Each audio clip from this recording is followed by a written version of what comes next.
Somebody asked me on, I'm not sure, on one of my videos, or it might have been shorts, of, oh geez, old Pete, of how I got started in geocaching and how they could start in geocaching. So I thought, hey, let's do a vlog.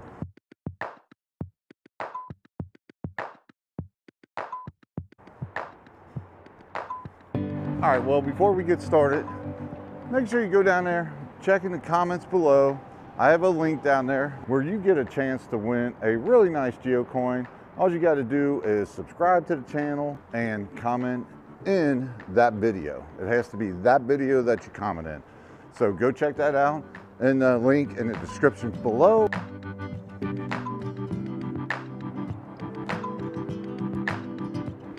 All right, well, my geocaching journey starts way back in 2010. We went to Pike Lake State Park. I think we stayed actually in a cabin out there. And one day we decided to go hiking. On that hike, we got out into the woods. And really, to make a long story short, we basically got out there, got lost, kept walking, took wrong paths, got turned, I think we were backtracking, didn't really know where we were at. Eventually, we made it back to the lake, and we were like, once we got to the lake, then we were good. We knew where we were at. But I was deciding then, I was like, hey, if we're gonna do hikes like this, we need a GPS. That's where my geocaching journey starts. After we got lost and we got back home, that's when I got online, and you gotta remember, this is 2010. Really, smartphones weren't a big deal back then. There was probably the iPhone 4 and a few other things. Now, I had a BlackBerry that work gave me, and that's a little bit further down the story. All right, well, anyway, I got online, like I said, and I started looking up GPSs. Now, I searched and searched. Your choices back then weren't that great. You had Garmin, and you also had another company called DeLorme, who's no longer in business. Actually, Garmin bought them out. Anyway, I kept seeing geocaching come up. I mean, everywhere I went, it was geocaching. It was geocaching. I was like, what the heck is geocaching? I mean, seriously, what is that? And why does it keep popping up as I look for these GPSs?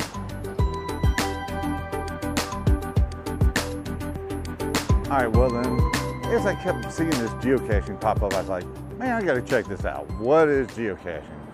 So of course, I put in geocaching in the search engine in Google and start getting some stuff. I mean, back then in 2010, wasn't a lot of information about it, but there was enough to get me started. And I was trying to figure out, how am I gonna go find one of these things? I don't have a GPS, I don't have a smartphone. And so I kept searching, and I was thinking, man, how am I gonna do this? How am I gonna find my very first geocache? I had this BlackBerry phone that I had from work, and I thought, well, maybe there's something there. I kept searching, and lo and behold, I found an app, and it basically, what it did is it changed your BlackBerry phone into a compass. And then from there, you had to manually put in the coordinates. Oh my goodness sake. You got the trolley going by. You had to put in the coordinates manually in order to find a geocache. All right, well then I was able to find a geocache that was just up the street from where I work. It was called Space Available, April 28th, 2010. It was a Tupperware bowl hidden behind this fence. Took me a minute to find it. Made most of the rookie mistakes. I put like FTF or something stupid on it. I was like, oh man. I was like, that's not right. I was like, that's not gonna work. I was like, I can't do that. So I had to go back and change it later and all kinds of stuff. But, you know, made them first rookie mistakes that everybody's gonna make. Now from there, I went ahead and bought the DeLorme PN40. So I got me a GPS. Then I was able to go out and find more geocaches, and I've been doing it since then. So now, I guess April next year will be 14 years of geocaching. Really, I only have like 1,000 finds, just got over 1,000. And that's the thing about geocaching. Make out of it what you want. But we'll get into that in a minute. I'm going to give you some tips on how you can start geocaching.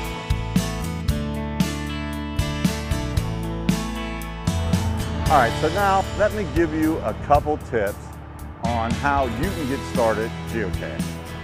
All right, the first thing you need to do is go get a geocaching.com free account. Now, I would say do not buy a premium account yet. Make sure you're going to do it. Make sure you're going to like it. Now, that free account is pretty limiting. I think you're limited to 1.5 terrain, 1.5 difficulty, but that'll at least get you started to find your very first geocache. All right, the second thing you need to do is download the app on your phone. You really don't need a GPS at this time. If you want to do something like that later, that's fine. But right now, just download the app. It is both for iOS and Android. And then my best advice is to go for easy ones. Okay, and if you go with the free account, you're basically stuck at doing the easy ones anyway. Like I said, you're only going to get a 1.5 difficulty and a 1.5 terrain. But when you're first starting out, that's probably good enough just to get you out there and get you to find 1 or 2 or 3 or however many. And it'll also give you a little bit of experience on what geocaches look like. Geocaches come from this big to big, huge containers. So there's a wide variety of containers out there for you to find. And then if you like it, then get that premium account, and then you'll be able to find any one you want. Well, I wouldn't say that, because I've got one that I've been looking for 4 years, and I have yet to find that sucker. One of these days. And really the last tip I can give, or last bit of advice I'll give, make it your own. Make geocaching what you want it to be, basically. If you want to be the person that goes out there and finds them all, get out there, have at it, and go for it. If you want to be the person like me that, you know, you're more into maybe taking hikes, I really don't give a crap on the size of it. I mean, they can be micros, but if they're out in the woods or taking me somewhere where I've never been before, I'm all about that. And that's the thing about geocaching. You know, it'll just take you to some really amazing places, and then again, it might take you to a street corner or a guardrail. So it varies, it really does vary. All right, well, that's all I got for you on this vlog. Just to wrap it all up, if you want to get out, geocache, if you've never done it before, give it a try. It's a lot of fun. If you don't like it, you don't like it, you move on. But I enjoy it. You know, some of the places that geocaching has taken me has just been really super amazing. And also, before I get out of here, don't forget Adventure Labs. If you're not into finding a physical cache, I'll tell you what, when Adventure Labs first came out, I was kind of like, I don't know about these. But now I love Adventure Labs. They've taken me to some places that I know I would have never gone to before, and they are just amazing. And once again, they are just an app on your phone that you can download. You have to have a geocaching.com account, at least a free one. All right, well, that's it. That's all I got. Make sure you like it, comment below how you started in geocaching, and also, if you can, please subscribe. Don't forget to buy my wife a coffee, because, you know, happy wife, happy life. Well, sometimes. But other than that, y'all take care out there, be safe, and we will catch you next time.